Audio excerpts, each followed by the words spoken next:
Hey everyone, so today is my VLCD number 10, and today was a busy day starting off. I definitely didn't get enough sleep last night. Probably got about 4.5 to 5 hours of sleep. I just like to stay up at night. I don't know why. Most of the time I can't go to bed till like 1 or 2 when I probably should be in the bed about 12. Especially on days I work. I should be in the bed about 10 or 11.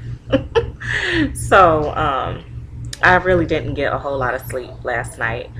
When I had to get up and get the kids off to school in the morning at about 6, and it was some drama there with getting the kids off, and just a bunch of mess this morning. I really don't want to go into details, but it was just a lot going on. And so I had to drop my daughter off at daycare and then go to work. So anyway, I did get on the scale this morning, even though I know I didn't get all my sleep in like I should have.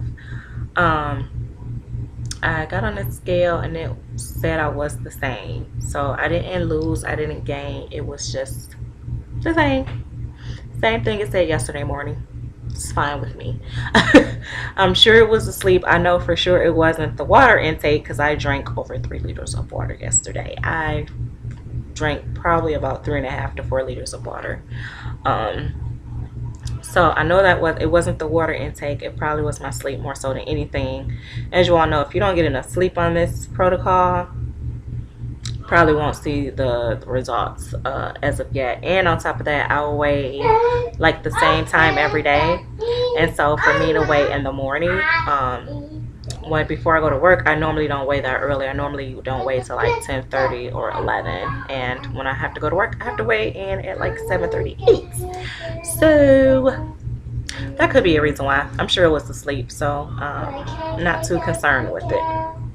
I hope it wasn't. I hope that's all it was. I did eat more protein, but I generally do that on days I work so that I'm not starving.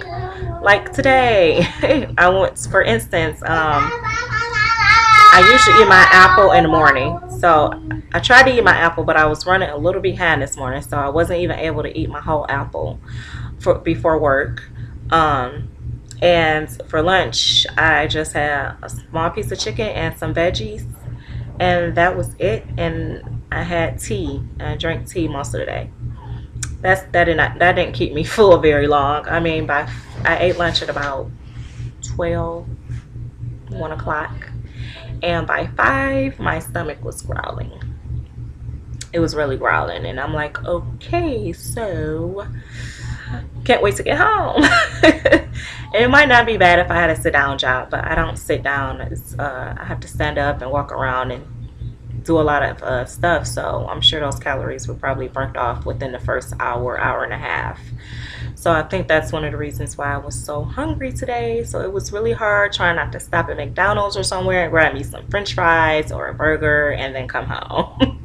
I didn't do that though. I came straight home and had me some shrimp and hot sauce and a little bit of cocktail sauce. I know it's not on protocol, but I mixed it with the hot sauce. I like it like that. And it was just raw shrimp. Well, not raw, but they were cooked, but not like grilled or anything. It was just the cocktail shrimp. There you go.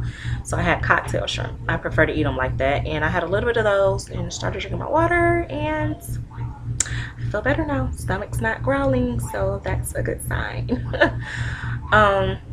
Let me see. I wanted to talk a little bit about what we were talking about in the Facebook group as far as mop versus pop. Now, for me, I can do pop. It just is really hard to do pop.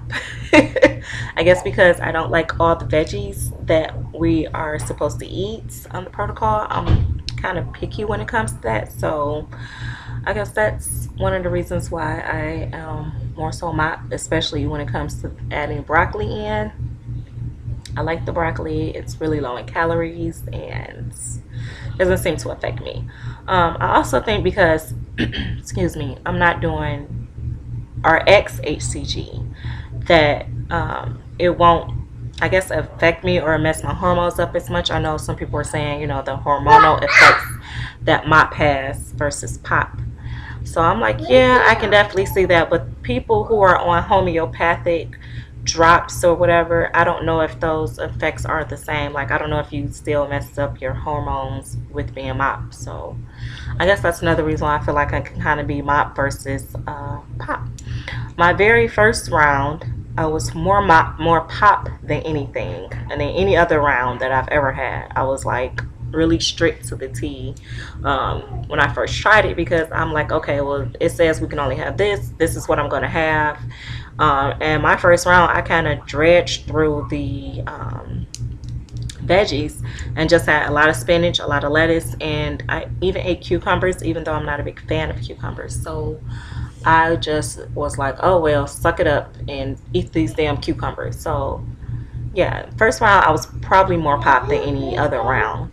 And so that round I did get really good results, and I was actually able to maintain in P3 and stabilize. I really maintained in P3 and stabilized, and I did have some cheats on round one, and I had broccoli a couple times and stuff like that, but I was still able to maintain my weight and stabilize. Um, I remember round one's just flashing back to me. I remember doing P3. I did 23 days of it. I maintained well. I believe I might have even been a pound or a couple ounces or something under LDW the whole time. So it was a really great round, the first round. And I think that I did gain some weight back before round two, but that was because we went out of town and I just really wasn't watching what I was eating. I was just like, whatever, I'm gonna eat whatever. So after I stabilized in part P3, P4 came, and I just kind of went a little haywire. Then round two came, and I cheated a ton. Was definitely mop, and P3 did not stabilize at all, like not even a little bit. I don't even think I stabilized for 2-3 days. I think that right out the gate I was up. I was not P3, and I did not maintain, I did not stabilize, and I've gained so much freaking weight, and that could be very well why. So I think that P3 is definitely important to follow, as well as P2. You know, P2, it doesn't stop after the 500 calorie part. It doesn't stop there. You still have to do P3 correctly, and if you don't do P3 correctly, I think you're going to have a really hard time just keeping the weight off, period. So I know for me that was my experience, but which works better, I don't know. I guess it depends on the person. Also, it depends on their mindset and if they're able to actually not add in too many things and not stray too far from the protocol. I know with me, I do Melba snacks versus Melba toast. Now, sometimes I would overeat on the Melba snacks, so I had cut them out for a little bit because I was overeating on them. So I had cut them out because I'm like, I don't want to continue to overeat on them, and it wasn't helping at all. So I think really you're only supposed to have like 1 or 2 Melba snacks a day, and they're like little squares. And well, actually round one I was having like 4 or 8 a day, and I still lost. But yeah, I remember around 2 I used to overeat on those all the time. So but anyway, I just wanted to come on here and share that with you all. I think that's it. I think I'll probably do another vlog tomorrow. I do have to work again tomorrow morning. I'm going to try to get some sleep, and I have to go and down 3 liters of water. So I will chit chat with you all later. Thanks for the support and the comments. Trust me, guys, they help. I read them. I might not reply, but I definitely do read them, and I definitely do appreciate them. So I just want to say thanks, and I actually have to watch some of you guys' vlogs because I haven't watched any yesterday at all, and not today either. So I'm gonna get out of here because I'm rambling on, and it's 9 minutes. So toodles. Have a wonderful evening. Peace, love, and hair grease. Smooches.